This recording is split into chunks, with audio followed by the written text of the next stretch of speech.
Once you do your portrait like this, the one thing you have to do for firing a clay sculpture is, probably at this point where it's not too finished, is hollow out and remove the frame or the armature from the sculpture. The way I'm going to do it might seem a little bit odd, but it's very simple. What you do is you take a wire like this, and you can make your own just using nuts. This is actually like a pottery wire. And what I tend to do is make a few cuts. So I'll take this sculpture, and right at the top of the skull, I'll just do a bit of a slice.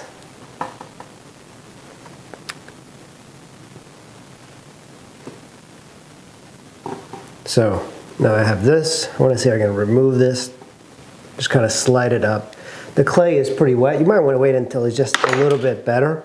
So that's the top. I'm going to set that aside.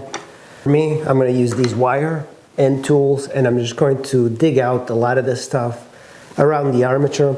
This clay is completely usable, so I always put it aside. And it's funny, you can see the various clays I've used because one's got grog, one doesn't. And you want to keep like an inch of diameter, or like the thickness throughout. Like you don't want parts to be too thin. You want to keep it consistent. 1 inch or more, 1.5 or so is good enough. You don't want the parts to be extremely thick. That's going to get in the way, and it might cause cracks. You know, after a certain point, you'll be able to kind of lift it up. Even if you broke this part into bits, you should be able to get a big portion out.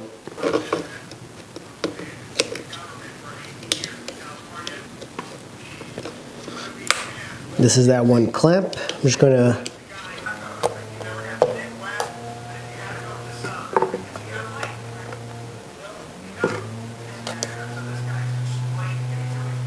now I should be able to move it up, and we have the sculpture. This is what I have dug out of the sculpture. All of this is usable, and I'm going to use some right now.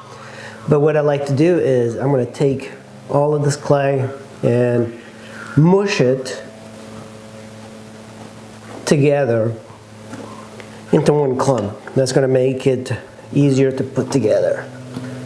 Now I'm just going to take my existing sculpture, carefully put it here. You can see it's still missing the top of the head. And then I'm just going to make this nice and flat. So these are the last minute sort of touches that you can do. Clay is still kind of wet. And now all of this, I can still remove a little bit of the clay if you want, but you don't need to because it's completely hollow throughout.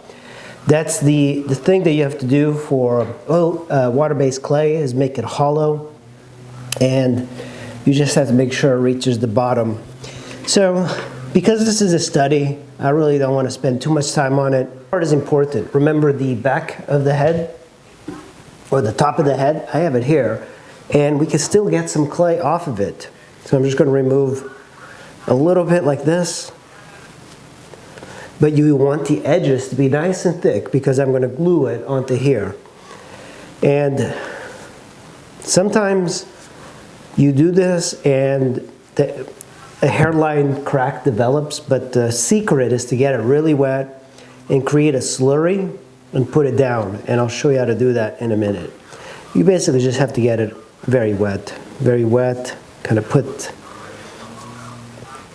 some texture in there so it becomes very stiff or becomes very loose. And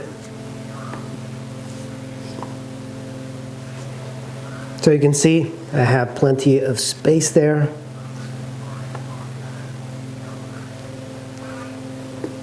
And I'm going to start at the base.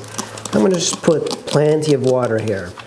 And now I'm going to take my tool that's got a serrated edge that creates like little textures, and I'm just going to level all of this out.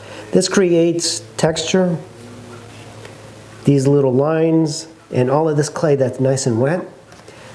You can reuse it, so just get it really wet. Get it super wet. And then another thing that I do is I'll take a pointy tool like this and I'll create even more texture like this. This creates like a suction if you do it like this, so it'll glue a whole lot easier. Like that. Just kind of cut this. You just roughen up this texture. This has to be like almost a slurry. And now I'm going to take the front part and I'm going to do the exact same thing to this. So you just create like a little threads here. You take your water, get it really wet. I'll take this tool and I'll just do these lines.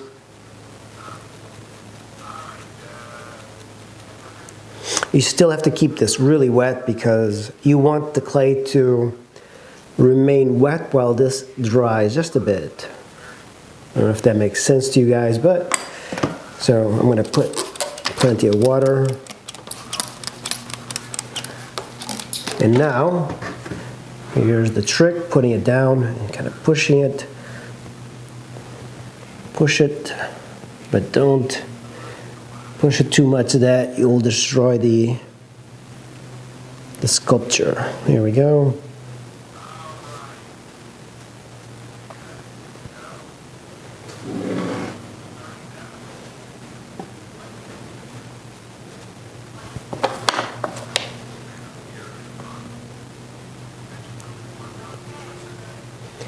There we go.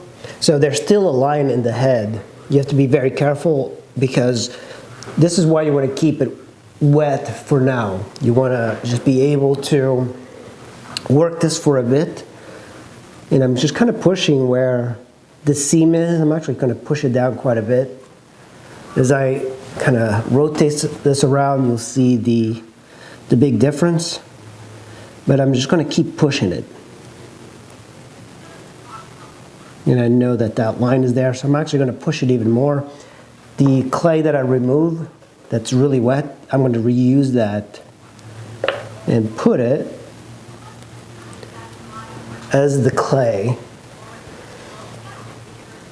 And after this dries out a little bit, I'm just going to take a big tool and just kind of rake it.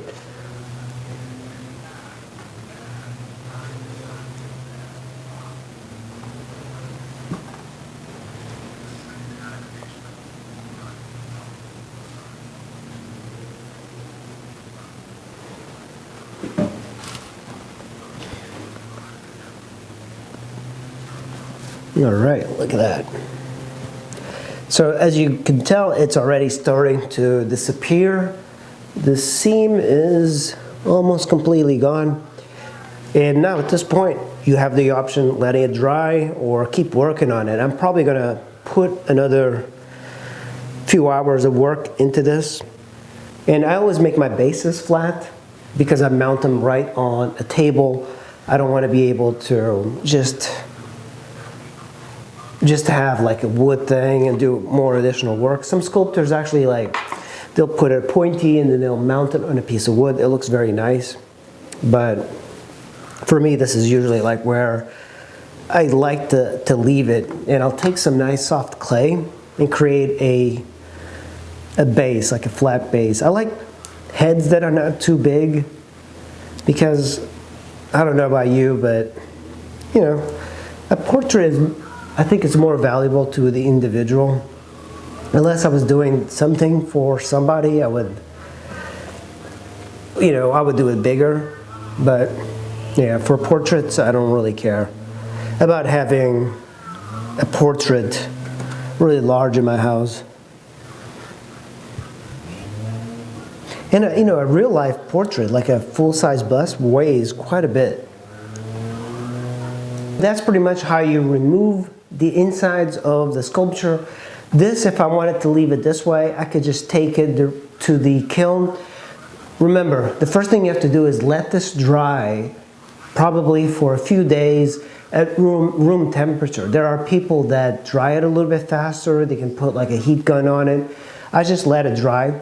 The thing to keep in mind is that when you are drying it, you want to make sure that it's not developing cracks. You want to see if the base, it's like moving in the base. Sometimes I'll come here, pick it up, I'll move it to a different location. It is good to have air coming from the bottom. So if you have a drying rack, that's really good for water-based sculptures.